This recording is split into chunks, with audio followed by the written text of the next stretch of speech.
그 고난 속에는 유익이 있고 위로가 함께하고 있다는 말씀입니다. 사람은 누구나 고난 속에 살아가고 있습니다. 걱정할 일이 있고 염려할 일이 있습니다. 그러나 이 고난이 주는 유익과 또 고난 속에서도 위로하심이 있다는 것을 알고 믿음을 지킬 줄 알아야 합니다.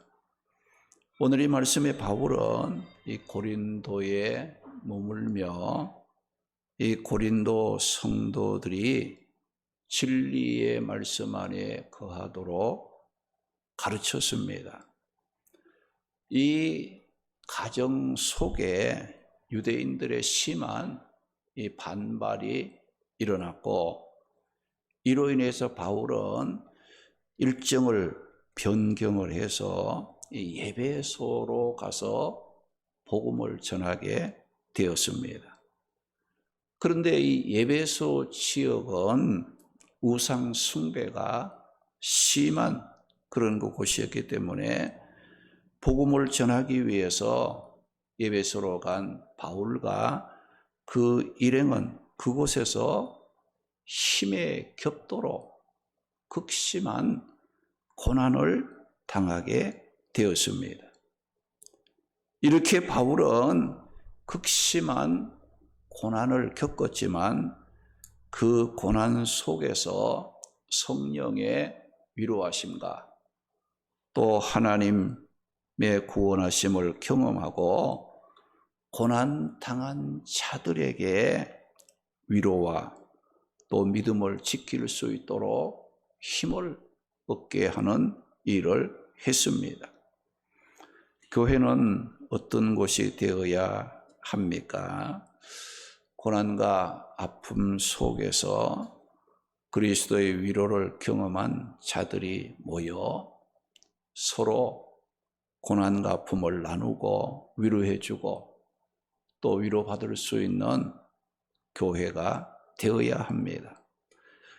교회 안에서는 상대방의 어떤 약점이나 아픔을 들추어내어 부끄럽게 만들거나 고통스럽게 하는 그런 일은 해서 안 됩니다.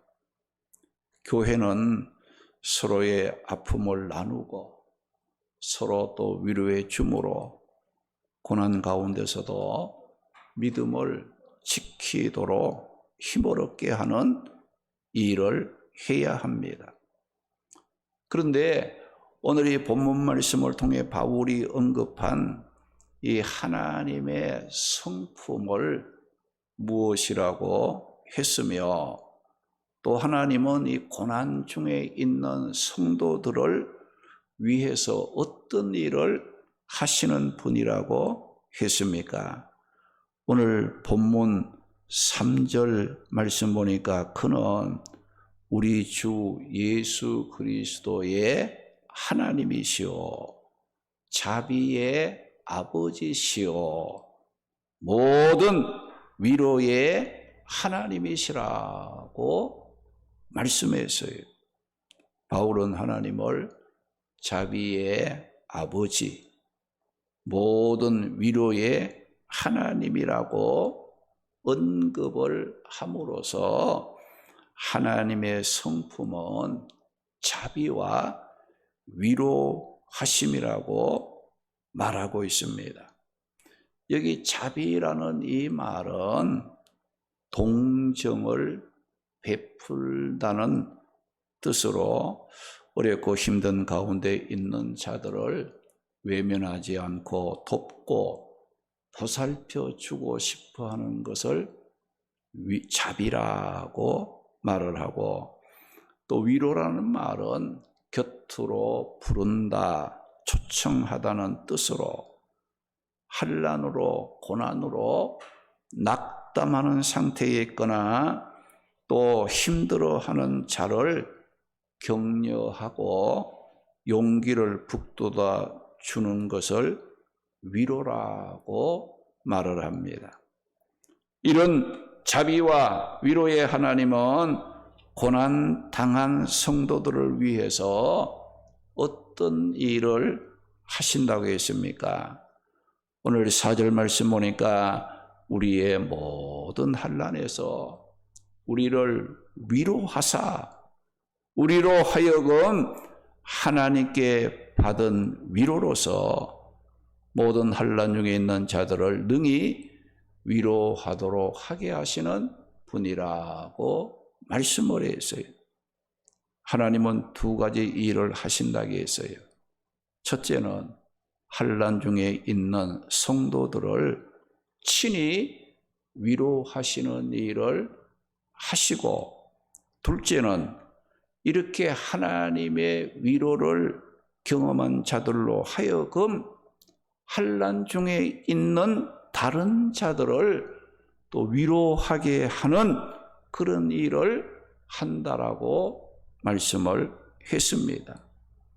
하나님께서는 환난 가운데 있는 성도들을 그냥 버려두지 않고 환난 가운데서도 절망하지 않고 소망을 가질 수 있도록 자비를 베푸시고 위로하시는 하나님이십니다. 그러므로 우리 성도들은 우리가 생각하고 또 계획한 대로 되지 않고 오히려 힘이 들고 환난을 당한다 할지라도 강하고 담대함을 잃지 말아야 하는 이유가 어디에 있습니까? 오늘 본문 5절 보면 그리스도의 고난이 우리에게 넘친 것 같이 우리가 받는 위로도 그리스도로 말미암아 넘치기 때문이라고 말씀을 했습니다. 요한복음 16장 33절에 보면 예수님께서 환난 앞에 걱정하는 제자들에게 하신 말씀이 뭐예요? 세상에서 너희가 환난을 당하나 강하고 담대하라. 내가 세상을 이겼다고 말씀해 주셨습니다. 그러므로 우리 성도들은 생각이나 또 말이나 행동을 할 때도 하나님의 자비하심과 위로하심의 성품을 생각하면서 해야 된다는 거예요. 그리고 환난이 있을지라도 기도할 때 낙심이나 불평의 기도가 아니라 우리를 향한 하나님의 자비하신 성품과 위로하시는 그 하나님의 성품을 또 올리면서 믿음으로 기도하고 오히려 감사함으로 기도할 수 있어야 합니다. 그리고 오늘 이 말씀에 보게 되면 우리가 당하는 고난이나 환난이 다 나쁜 것이 아니라는 겁니다. 우리가 고난을 당하고 환난을 당하는 그 순간에는 고통스럽지만 하나님의 자비와 위로하심을 떠올리며 참고 견디면 큰 유익을 얻게 된다는 겁니다.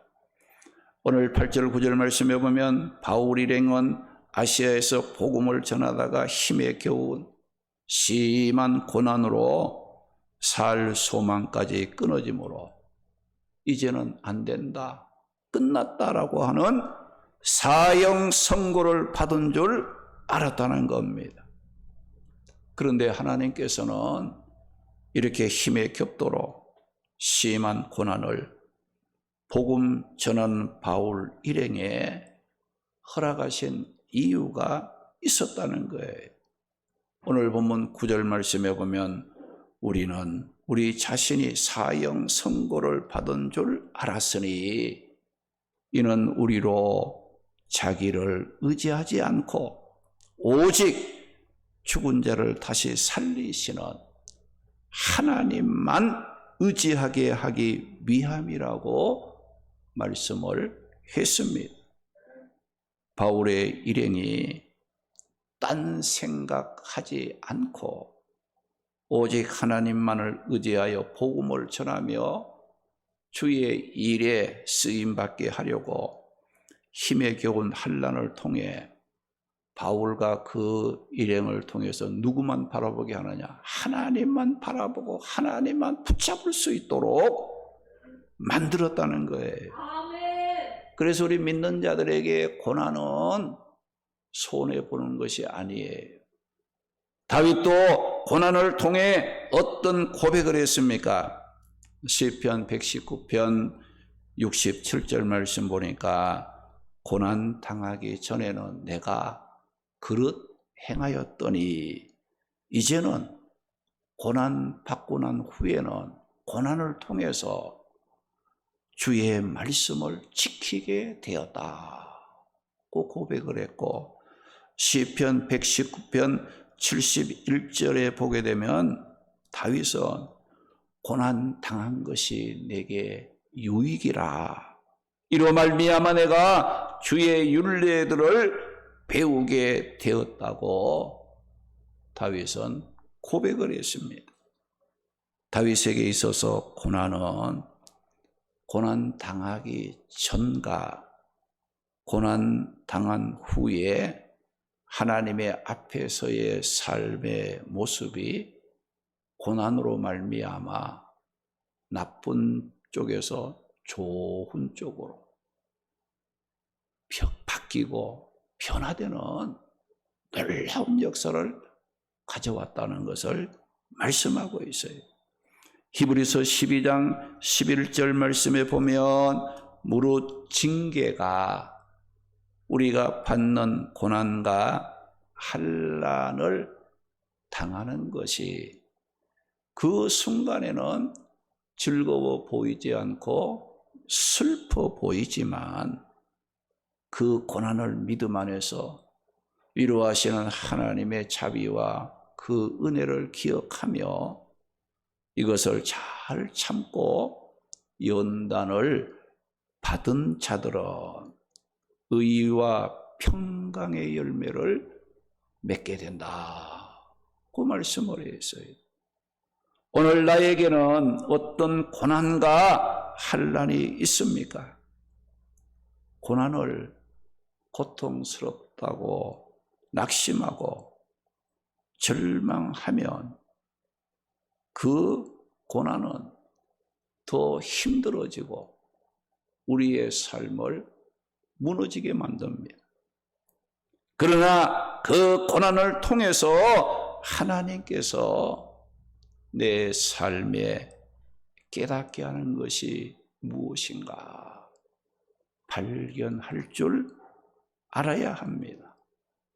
이것을 알게 되면 고난 가운데서도 믿음을 지킬 수 있고 하나님께 감사함으로 모든 삶을 이끌어갈 수 있는 힘을 얻게 된다는 겁니다. 고난 앞에 낙심하면 더 고통스러워지지만 고난 앞에 하나님의 뜻을 발견하고 믿음의 삶을 새롭게 하면 하나님이 준비하신 축복을 받게 됩니다. 오늘 말씀에 바울은 자신이 당한 고난을 견딜 만한 고난이라고 말하지 않았어요.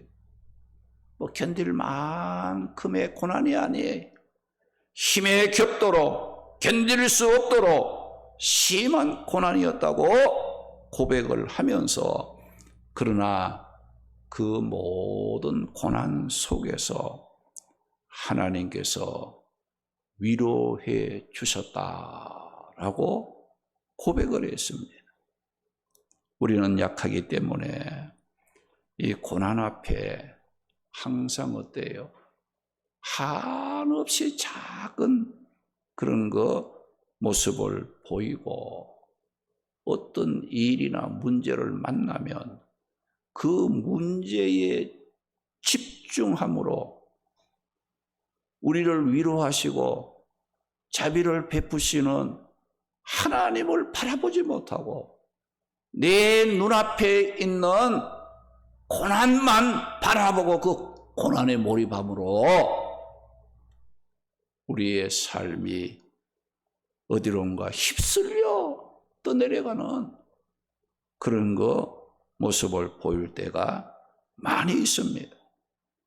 그러나 우리 하나님은 극심한 고난 속에서도 살 소망이 되시고, 우리 하나님은 모든 고난, 어떤 고난 속에서도 그 고난을 견뎌낼 수 있도록 힘이 되어 주신다는 것을 기억해야 합니다. 오늘 보면 5절 말씀에 그리스도의 고난이 우리에게 넘친 것 같이 우리가 받는 위로도 그리스도로 말미암아 넘친다고 말씀을 했습니다. 시편 50편 15절에 한란 날에 나를 부르라 내가 너를 건지리니 네가 나를 영화롭게 한다고 했습니다. 이사야 41장 10절에 두려워하지 말라 내가 너와 함께 한다. 놀라지 말라 나는 내 하나님이 된다. 내가 너를 굳세게 하리라. 참으로 너를 도와주리라. 참으로 나의 의로운 오른손으로 너를 붙들어 주시겠다고 하나님께서 약속의 말씀을 주셨습니다. 우리 모두 고난 앞에 약해지는 우리에게 하나님만이 참 위로자가 되심을 믿고 고난 앞에서도 소망을 갖고 담대하게 믿음을 지키며 승리의 삶을 살아가는 성도들이 되시기를 주님의 이름으로 축원합니다.